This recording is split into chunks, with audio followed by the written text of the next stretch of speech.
welcome to the Pascack Valley Regional High School District Board of Education meeting this December 15, 2025. Roll call please, Mrs. Kerr. Ms. Calderon? Here. Ms. Goodman? Here. Mrs. Wong? Here. Ms. Keller? Mrs. Martin? Here. Mr. Stankus? Here. Well, what they should do. Ms. Stephens? Here. Who said Mr. this? Weaver? No, Willie was here. But we Mrs. Verghese? Here. need to test. Please join me in the Pledge of Allegiance.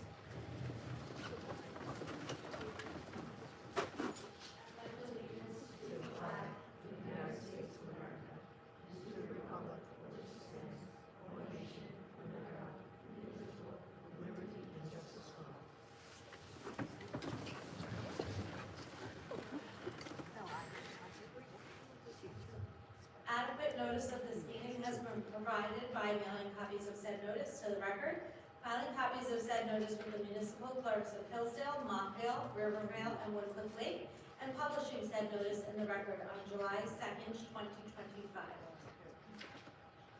We'll now have our student recognitions.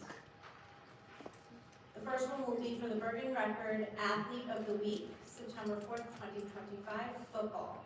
Whereas Adam Shaw, a senior at Pascack Valley High School, was named the Bergen Record Athlete of the Week on September 4th, 2025 for football. Adam was specifically recognized for his noteworthy performance against Union City. Adam concluded his exceptional high school career with 2,436 passing yards and 20 touchdowns. In just 3 games this fall season, Adam recorded 3 sacks and 46 tackles. Now therefore be it resolved that the Pascack Valley Regional High School District Board of Education recognizes and commends Adam for his outstanding achievement.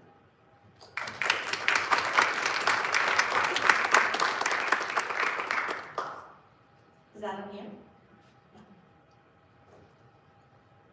Next we have the Bergen Record Athlete of the Week, September 12, 2025 for girls soccer. Whereas Allie Poliniak, a senior at Pascack Valley High School, was named the Bergen Record Athlete of the Week on September 12, 2025 for girls soccer. She served as team captain her senior year, leading the team to the sectional final. Now therefore be it resolved that the Pascack Valley Regional High School District Board of Education recognizes and commends Allie for her outstanding achievement.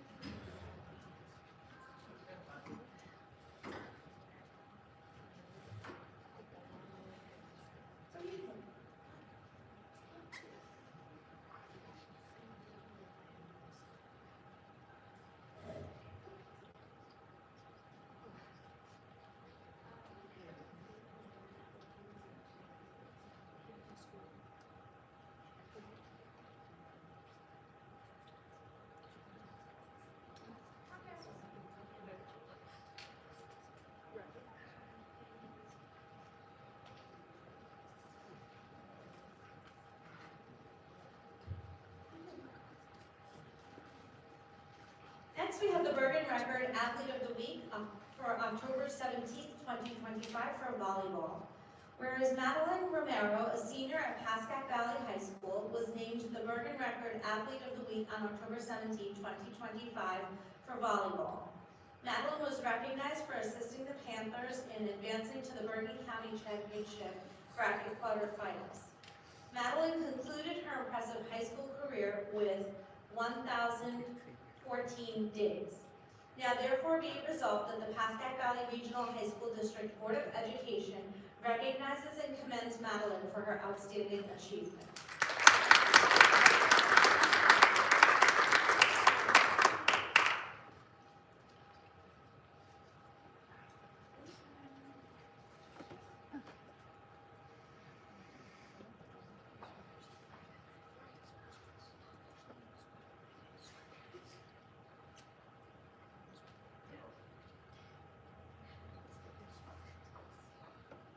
Next, we have the Bergen Record Athlete of the Week for November 14th, 2025 for volleyball.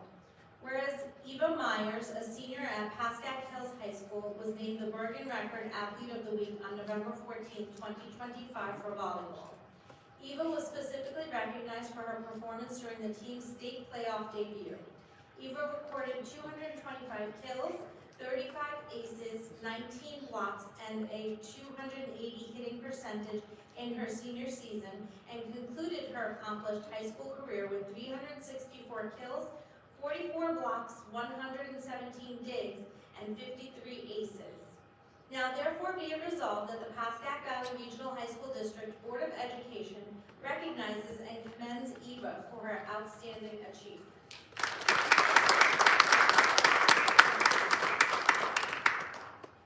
Next we have the All-Region Team Girls Soccer. Whereas Ali Poliniak, a senior at Pascack Valley High School, was named to the Fall East All-Region Team for Girls Soccer. She has impressively surpassed 150 career points over 4 seasons, ending the year with 24 goals and 13 assists. Now therefore be it resolved that the Pascack Valley Regional High School District Board of Education recognizes and commends Ali for her outstanding achievement.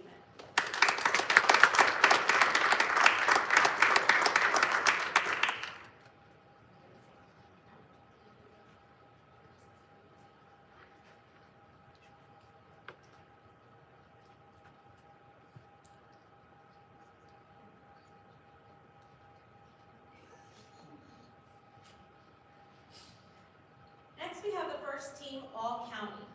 Whereas the following students were selected to the first team All-County: Ali Poliniak, Girls Soccer, Pascack Valley High School; Kylie DiVincenzo, Gymnastics All-Around, Pascack Valley High School; Hope Gasparino, Gymnastics All-Around, Pascack Valley High School; Courtney Grieve, Gymnastics Beam, Pascack Valley High School; Sydney Flans, Gymnastics Uneven Bars, Pascack Hills High School; Kiara O'Cathane, Cross Country, Pascack Valley High School.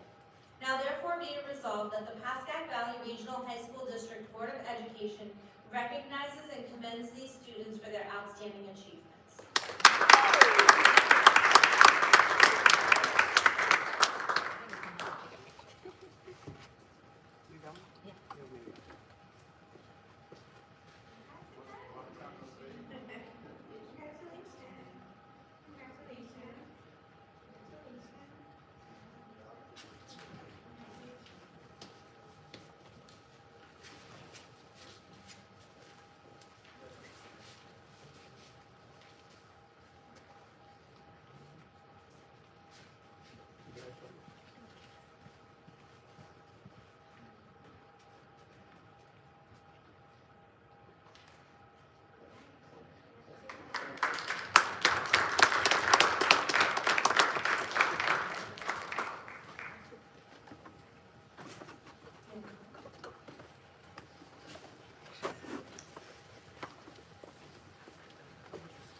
Next, we have a presentation for the annual audit report. I can't believe everyone is leaving for this, but okay. This will be given by Brian Gibbons, the auditor for Misabacchia.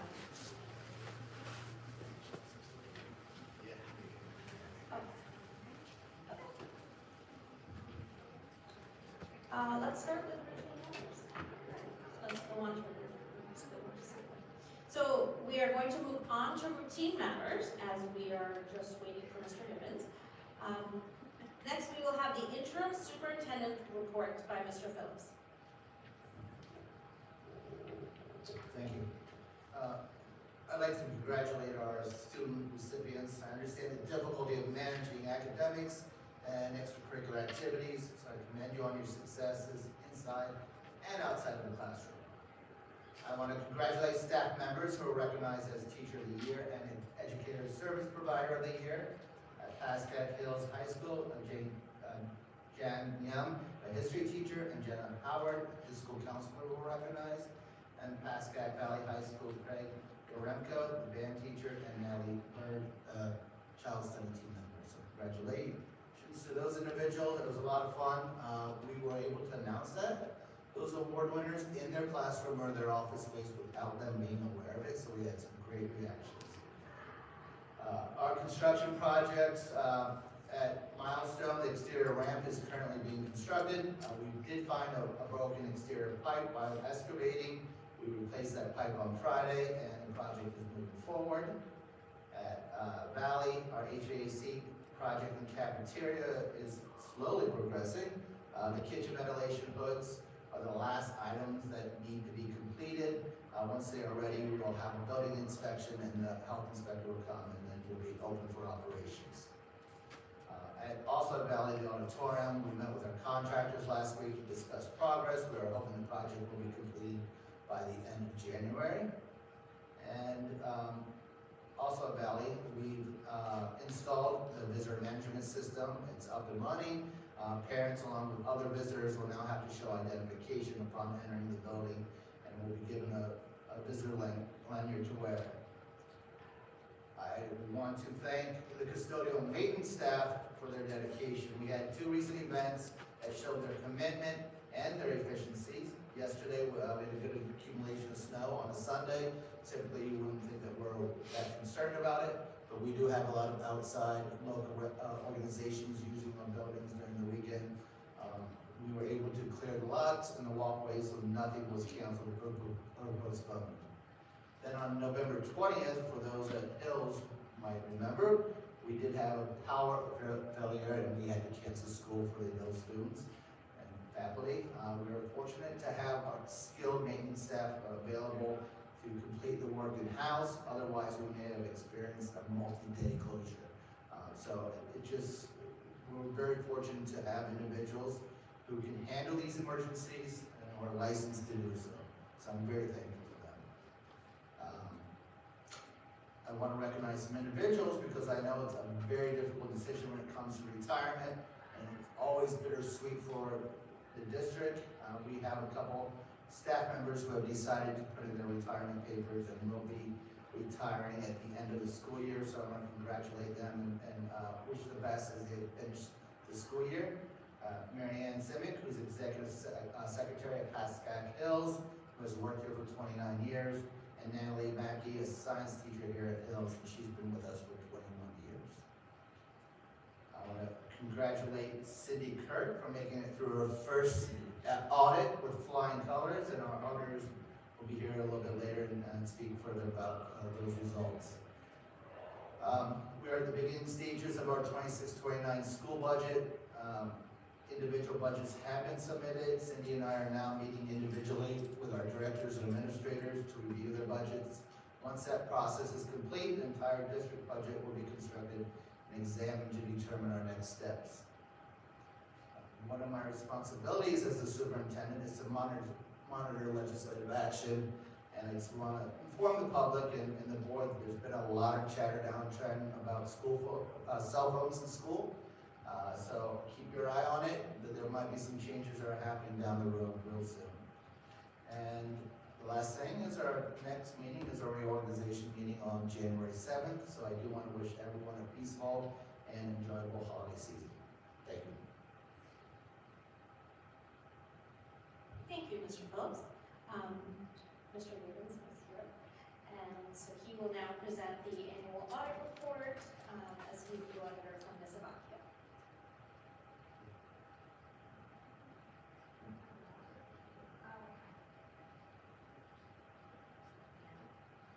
Good evening, everyone.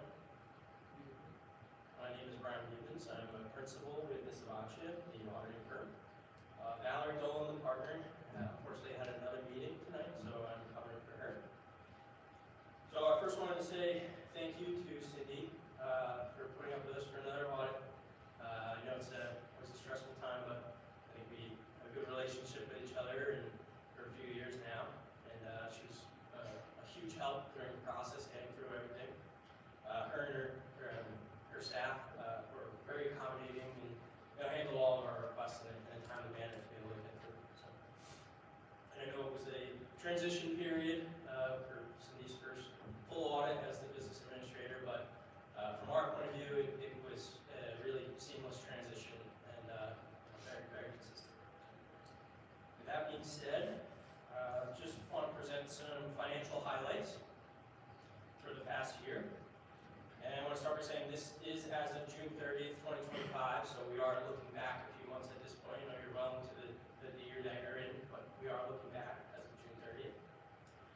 I'm gonna start with the main operating fund of the district, that's the general fund. The general fund ended the year with a fund balance of $13,334,000. That was down slightly from the prior year of $14,700,000. And of that $13 million fund balance, there's a few different buckets that make up that total fund balance. So your largest bucket of that fund balance is your capital reserve. That ended the year a little over $5 million. The maintenance reserve ended the year with a balance of a little over $900,000. We also have an emergency reserve that's been used to offset some of the increasing healthcare costs. That ended the year just shy of $315,000. Current year excess surplus, which was generated in the operations of the 24-25 year, was $2.6 million. And that excess surplus is derived from anything in excess of the unassigned, which is a calculated fund balance that the state has, and it's based off 2% of overall budgeted expenditures for the year. So the state only allows you to keep up to 2% in that unassigned. So anything above that unassigned goes into your excess surplus. Prior year excess surplus, so that was surplus that was generated during 23-24 and was used to help support the budget that you're currently in, 25-26. That was $2.5 million. And a reserve for unemployment compensation was $227,000. We also had some ending encumbrance balances, $68,000. So those are open purchase orders as of June 30th that were obligated but not yet spent, and that those funds roll over into the subsequent year's budget. In an additional amount of $96,000 used to as revenue for your 25-26 budget. And then lastly, as I mentioned, your unassigned fund balance, which is at the maximum for the state allowance of $1,577,000. So all of those buckets together add up to your $13,334,000 overall fund balance of your general fund. So as I mentioned, it is down approximately $1.3 million from the prior year, but still very healthy. And just some highlights of what caused the change in the fund balance there. You had excess local revenue, which is your tuition, your miscellaneous revenue, predominantly interest earnings, that had an excess of what was anticipated of $477,000. Your state revenue, which is your state aid and some grants that go into your general fund, that had an excess of what was budgeted of $316,000. And unexpended appropriations of a little less than $3.9 million. So we also utilized, or I should say you utilized, your reserves during the year. So we had withdrawals from your capital reserve, your maintenance, and your emergency. I mentioned your emergency reserve had a withdrawal to help offset some of the increasing healthcare costs. Maintenance reserves had budgeted withdrawals, as well as board-approved withdrawals to help offset ongoing and pay for ongoing maintenance projects throughout the year. And same thing, you had a budgeted withdrawal from your capital reserve, as well as additional withdrawals throughout the year to help support the ongoing capital projects at the district. So predominantly, you're utilizing some of those reserves and what they were originally established for, and you're really investing in the district itself by maintaining those capital projects and doing a lot of that. So a little bit more on excess surplus. As we all know, all the districts are facing really difficult budgeting times and just challenges. But I will say, at the district here, the use of excess surplus from 24-25, the year under audit, the year that you're currently in, and next year, you've been able to generate and remain very consistent with what you're using to support your operations for excess surplus, which is very good. We really like to see consistency on that front. So in 24-25, you used $2.5 million to help support the budget. 25-26, the year you're in, you used just shy of 2.6, and then again, what you generated in this past audit, an additional 2.6 will be used to help support your 26-27 budget. And I just mentioned you're starting that process, so that may not be the final number, but that's the number that's required by the state that you're going to use based on your surplus calculation for that starting point for that budget. So a little more information on the activity of those reserves I mentioned. Starting with your capital reserve. That began the year with a balance just shy of $5.5 million. You had some interest earnings, minimal, and you were able to make a deposit of year-end surplus of $1,750,000. You also had some unexpended project balances that were taken out of that capital reserve in prior years, and maybe projects came in under budget, and it was just excess funds that, if they're not fully expended, they go back to where they came from in the capital reserve. So unexpended funds returned was $426,000, and you used about $2.6 million in withdrawals to move that over into your capital projects fund to do those larger ongoing capital projects. So with all that activity, that's how we get to the balance of $5,039,000 at year end. Your maintenance reserves, some very similar activity. Began the year a little over $1.2 million. You had a year-end deposit by resolution of $278,000 to help replenish some of those withdrawals that you used throughout the year. And those withdrawals throughout the year to help pay for those ongoing maintenance costs was just shy of $600,000. And that left you with a balance of $980,000. Emergency reserve, I touched on a little bit previously. Began the year of $563,000, and you utilized $250,000 in the 24-25 budget to help offset the cost of the healthcare. So the capital projects fund, that is, as I mentioned, where the district accounts for in their audit report those ongoing larger capital projects that usually take over a period of over a year. So the fund balance in that capital projects fund was $4,771,000 at year end. And what that is unexpended funds that were authorized for those projects. So there was still, out of all the projects that were still ongoing and authorized, there was still $4.7 million sitting in there that were authorized to spend for those projects. And we mentioned it every year. I sit down with Cindy and we go through all the capital projects.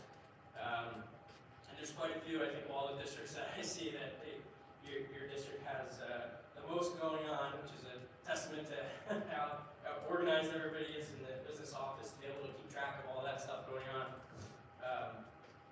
We also want to say that all those capital projects that the district has been doing, you're being able to utilize your capital reserve to pay for that, as well as 2 SBA ROD grants, which you still have the receivable for, approximately $750,000, which is really a great thing to take advantage of that offering to be able to continue to invest in the districts.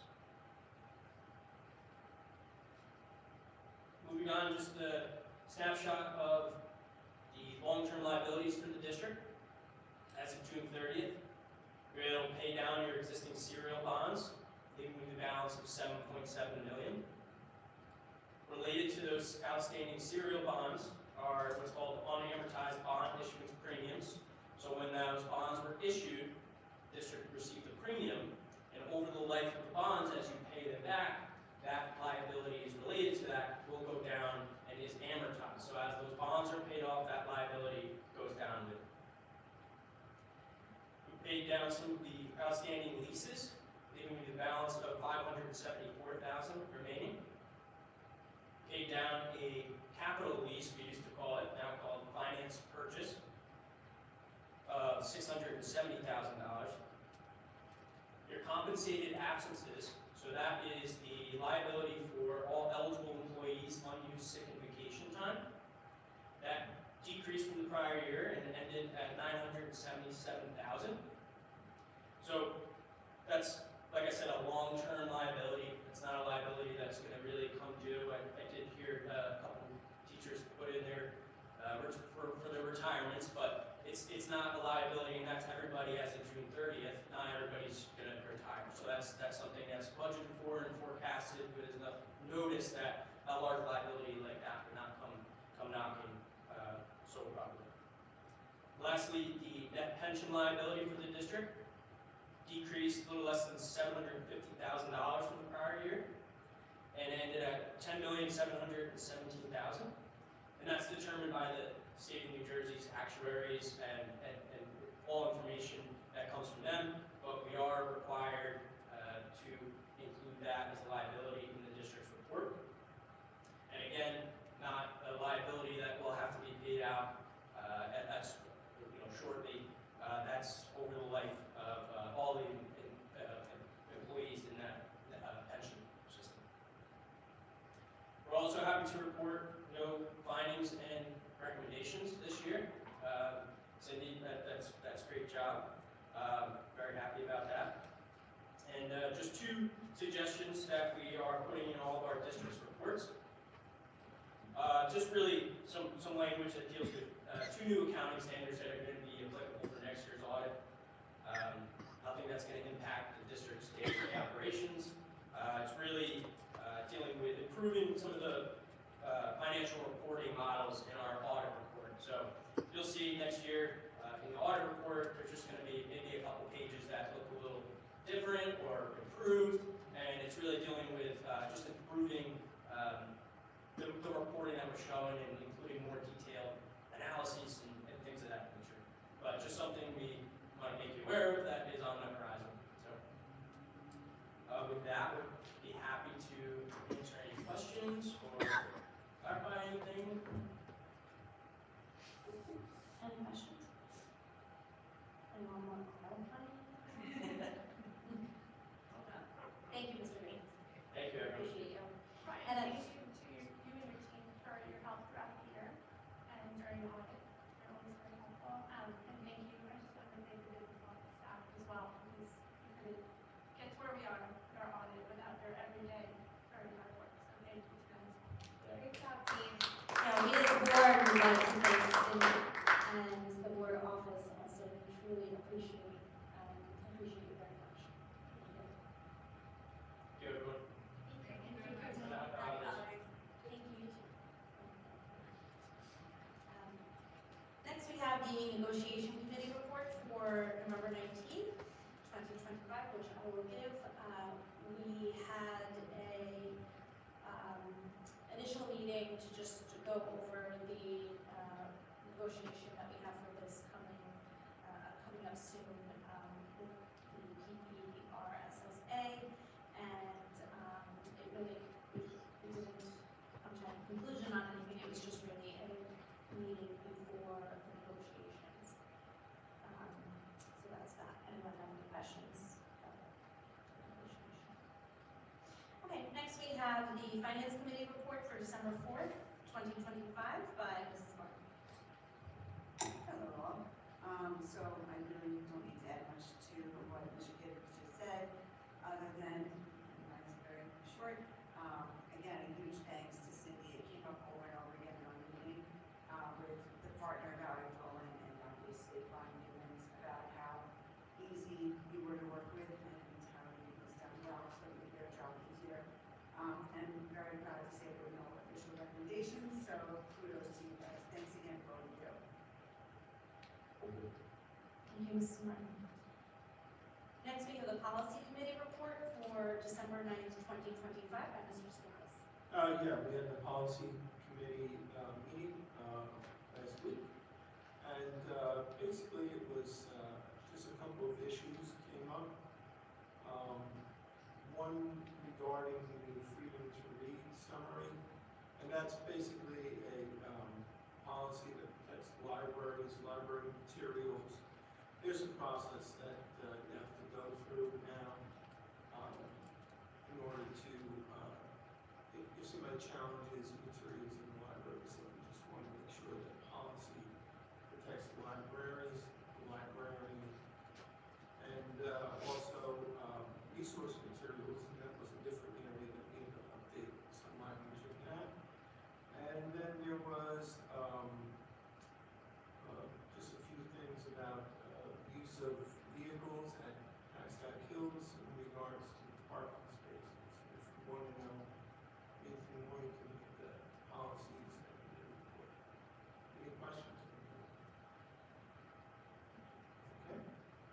Thank you, Mr. Stankus. Next, we have the governance committee report for earlier today, for December 15th, which I will give. We first discussed the board committees for 2026. There will be a Google form that will go out for the board committees for everyone to fill out and let us know who wants to be on what committee for next year. We talked about absenteeism and among both schools and how we can improve that. We talked about recapturing some instructional time from both schools. We talked about Board of Ed meeting dates for next year, so for the calendar year. We already have the dates up to June, but we are going to try to move over to what many other schools have, which would be the entire calendar year, to go from January to December. So we're going to, again, send out a Google form to discuss what we can as far as days and the rest of the calendar from July 2026 to December 2026. We talked about facilities use, some issues that we had with, certain ethics and some personnel and leadership issues. Any questions? I just have a quick question. Did we decide to move the meetings to Wednesday evenings instead of Mondays for 2026? That's what the Google form is going to be about. Okay, It just depends, because unfortunately it's been talked about in snippets, so everybody, like, it's going to go here or there. So we're going to send out a Google form to find out who, if there's enough, obviously everybody is available to be able to do it. That way it just makes it easier than just snippets of conversation. Up to June. We're talking about July to the end of December. Okay, because I think, isn't January 7th Wednesday? So that's good. Yeah, but that's usually, I don't know why it's like that, whereas Mr. Phillips is gonna explain. So the meeting in January, because it's a reorganization meeting and we're swearing in re-elected or newly elected officials, the state mandates that we must have a meeting the first full week in January. Typically, coming off a break where no one's working, we can't have a meeting on the Monday the 5th. So it's on Wednesday to give us time in the office and for families to return from their vacations to be here. Thank you.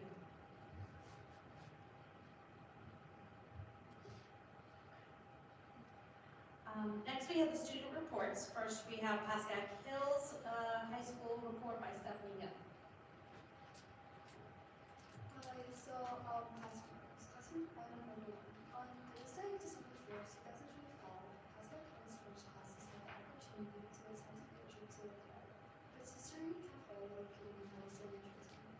Students indulged in groups of sandwiches while the establishment owner here shared life advice while talking about the forever-changing world that led directly to AI companies and also investments such as real estate properties and taxes. Classroom reviews. In the honors marketing class, students executed a comprehensive real-world campaign pitch. Students had to select an event and thoroughly describe it, detailing its mission, farmers' benefits, money distribution, target audience, etc. With the given products or service, they needed to provide a logo and its background. The core task was to analyze the fit between the product and the chosen event.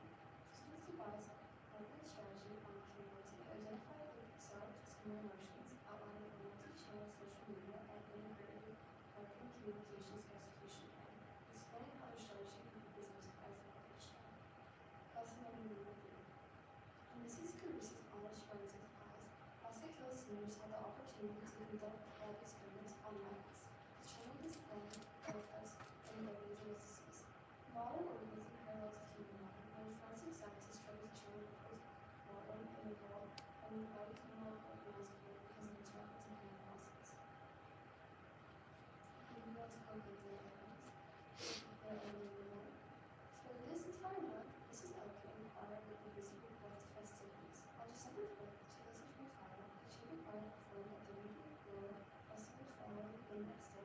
reaching out along with the unaccompanied minors like Chloe, acoustics, Ashram and arpeggiated rose, attended bass players singing the Mamba Lullaby.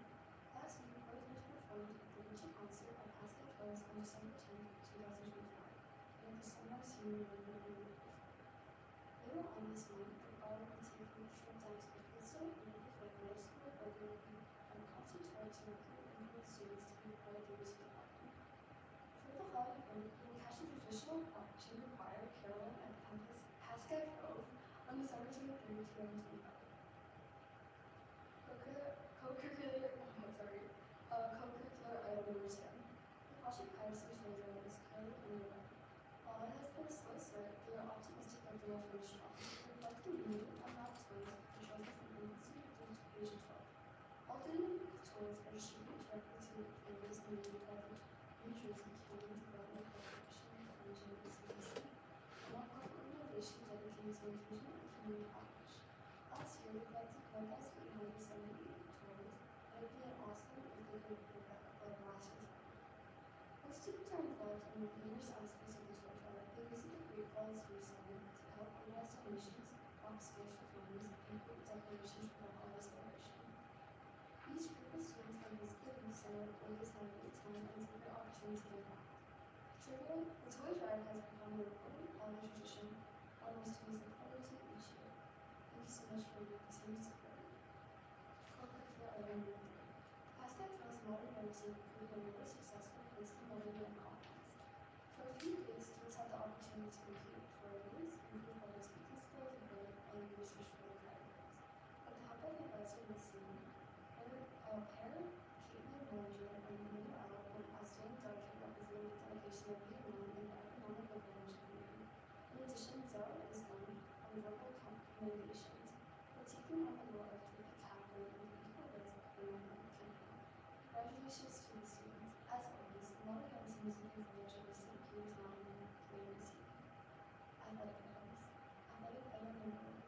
Since placing second in the Big North Patriot Division last year, the boys' bowling team is off to an exciting start this year. Led by Coach Saxon, the Bombers are currently undefeated with an overall score of 4-0.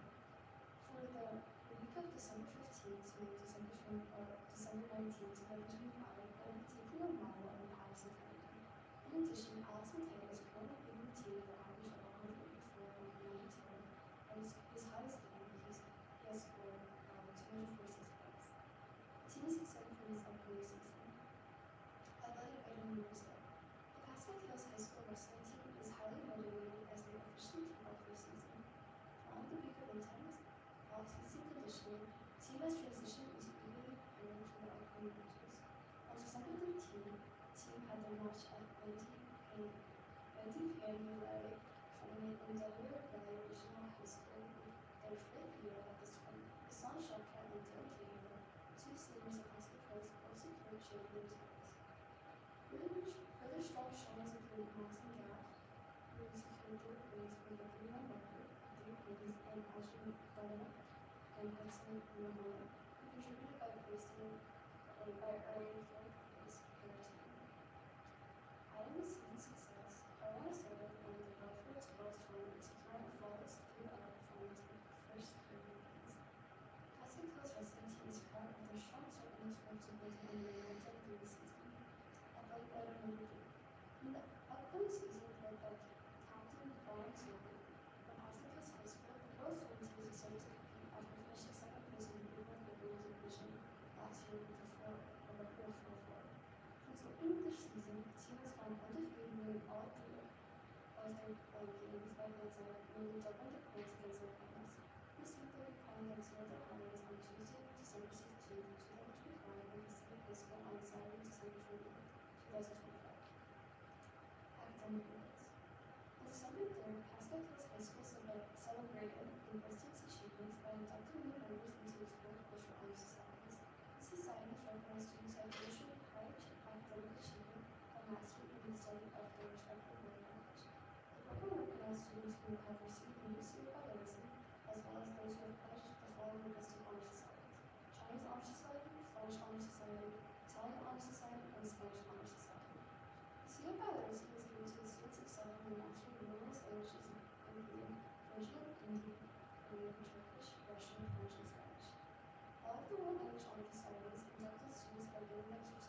Pascack Hills is incredibly proud to have a talented group of students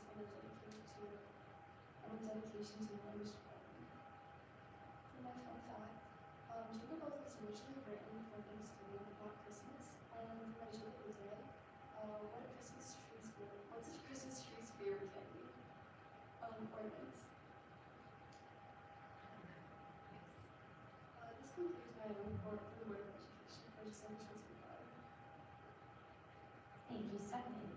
Next, we have Madeline Wu from Pascack Valley High School. This is Valerie's monthly semester for December, starting with classroom items. Classroom item number 1, Pascack Valley has grown the second chapter of the Spanish National Honor Society, which inducted 22 new members on December 4th. The Spanish National Honor Society students will be taking a Spanish course in their senior year at level 4 higher and must maintain a GPA of 3.7 in their Spanish classes.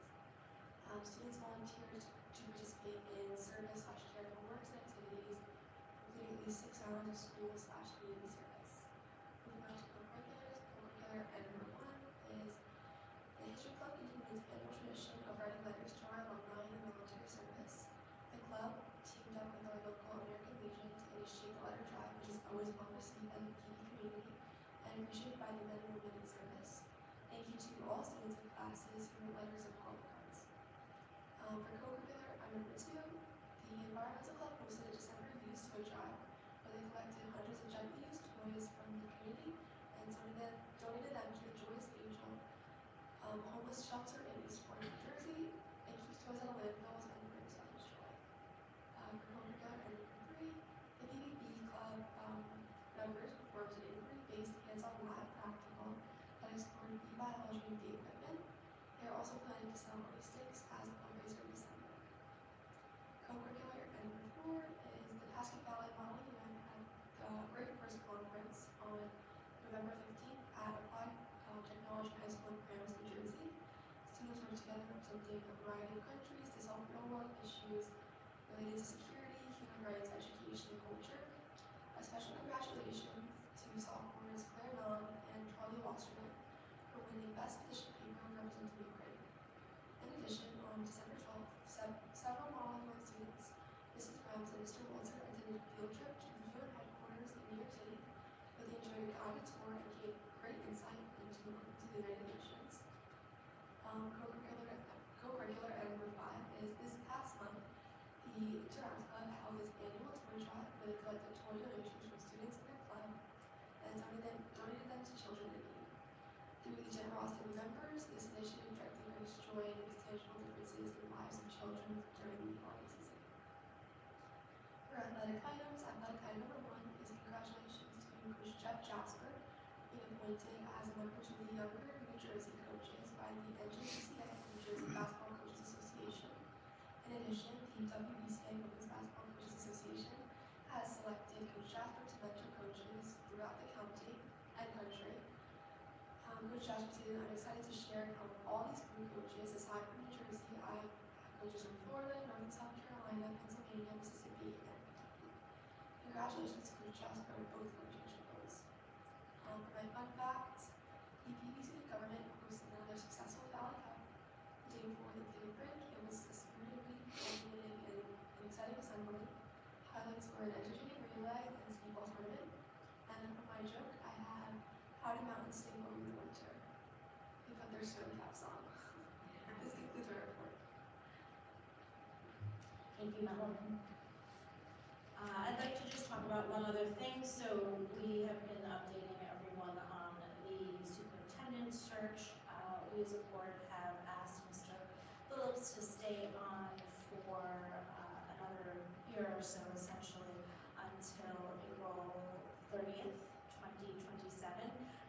We felt that his strong work ethic, his clear, effective communication, and his extensive work experience were really in line with what we wanted as a superintendent.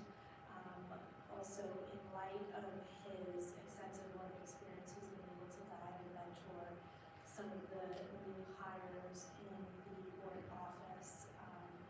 And so, for those reasons, we wanted some more stability, less disruption in the district. And so we've asked Mr. Phillips to stay on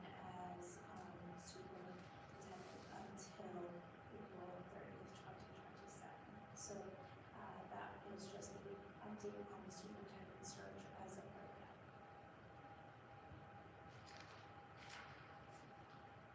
Next, we have the minutes for the November 17th, 2025 regular meeting and the executive session afterwards at 8:30. Can I get a motion, please? So,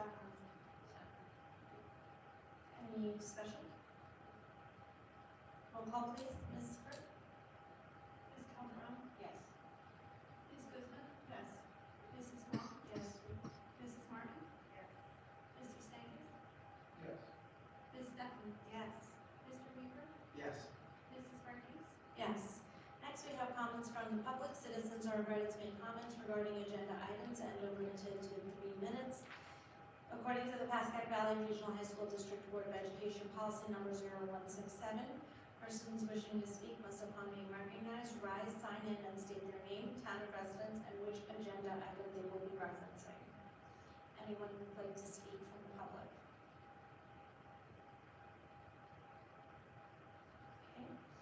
Next, we will move on to policy, for which we have 3 consent agenda items. Can I get a motion, please? Second. Any discussion? Roll call, please, Mrs. Burke? Ms. Calderon? Yes. Ms. Guzman? Yes. Mrs. Wong? Yes. Mrs. Martin? Yes. Mr. Stankus? Yes. Ms. Stefan? Yes. Mr. Weaver? Yes, 1 and 2 abstain for. Mrs. Marquez? Yes. Next, we have education, for which we have 2 consent agenda items. Can I get a motion, please? Second. Any discussion? Roll call, please, Mrs. Burke? Ms. Calderon? Yes. Ms. Guzman? Yes. Mrs. Wong? Yes. Mrs. Martin? Yes. Mr. Stankus? Yes. Ms. Stefan? Yes. Mr. Weaver? Yes. Mrs. Marquez? Yes. Next, we have human resources, for which we have 19 consent agenda items. Can I get a motion, please?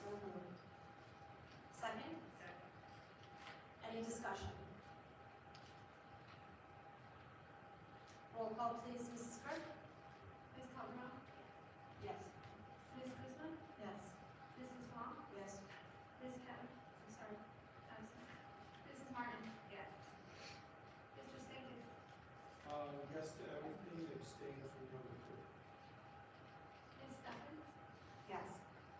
Mr. Weaver? Yes. Mrs. Marquez? Yes. Next, we have finance, for which we have 23 consent agenda items. Can I get a motion, please? Any discussion? Roll call, please, Mrs. Burke? Ms. Calderon? Yes. Ms. Guzman? Yes. Mrs. Wong? Yes. Ms. Martin? Mr. Stankus? Yes. Ms. Stefan? Yes. Mr. Weaver? Yes. Mrs. Marquez? Yes. Next, we have old business. Any discussion on old business? Any new business? Yeah, I went to the, yeah. Oh, who's going? You wanna go? I went to the Bergen County meeting. Just 2 weeks ago, they had a presentation on AI. And that was quite good. We went to Ramsey School District and the administrators just demonstrated how they utilize AI in education. And they also gave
4 borough administrators. I've heard back from a couple of them, just asking about what recently finished housing projects they have, what currently is being constructed, and what is currently approved to be constructed. I'm trying to get a better idea of the potential impact. I did receive a demographic study that was a little bit older from Montvale Public Schools, but it does have a lot of projects that were completed recently or are in the process of being completed. Periodically, the district will go through a demographic study. I believe we're scheduled to do ours next year, correct, Sydney? So we'll get a better idea. I think there's 2 concerns when you're looking at the building projects. One is potential enrollment increases. We do have our enrollment in most schools are down compared to where they were probably about 7 to 12 years ago. So we do have some available space as far as potential enrollment. The second concern is usually with tax impact. The school district taxes and revenue are based on previous tax levy from the school district. So if the town either increases or loses rateables, that does not affect our revenue. Our revenue is always going to be capped at a 2% tax levy, and it's not based on the rateables in town. The rateables, whether you lose or gain more rateables, is impacting the individual taxpayers. But we can discuss that when we want a more thorough presentation. Thank you. So just kind of my 2 cents on that topic, because I lived as a councilman back when Montvale went through their last round of affordable housing. In my opinion, there's really nothing for us to do. We're at the mercy of the town councils and their negotiations with developers. And in my opinion, it's a corrupt system. Developers come in and they claim that they're going to build for affordable housing, and they only have to give 10, 15, 20% of affordable housing in order to build hundreds of units. And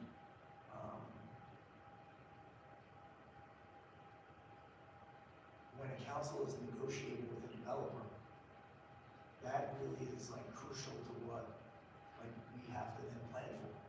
So if a town council negotiates for 20, 25, 30 units to the acre,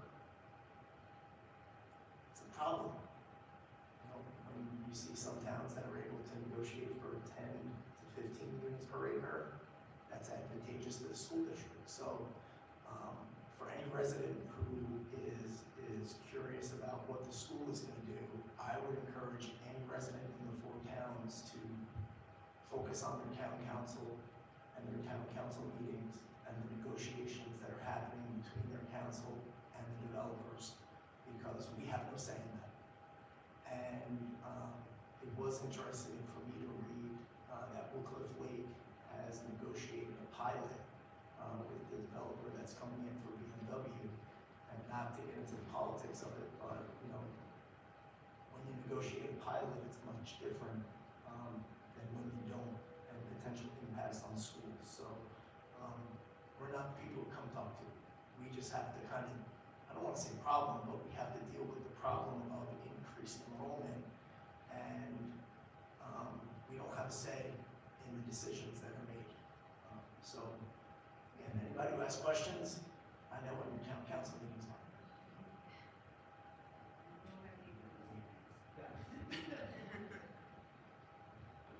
Any other new business?